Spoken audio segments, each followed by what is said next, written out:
The Nike Ja 3 continues to stand out as a key part of Nike basketball's strong comeback, earning praise alongside other modern performance models.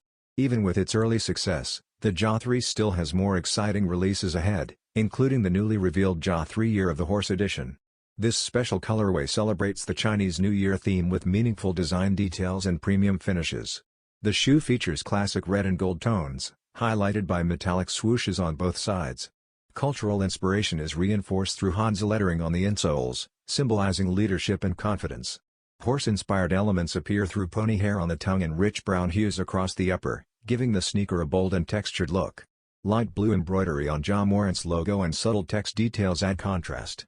Packaging is also elevated, with a decorative box and drawstring bag included. While an official release date has not been confirmed, the Nike Ja 3 Year of the Horse is expected to arrive around January or February with a slightly higher price than standard releases.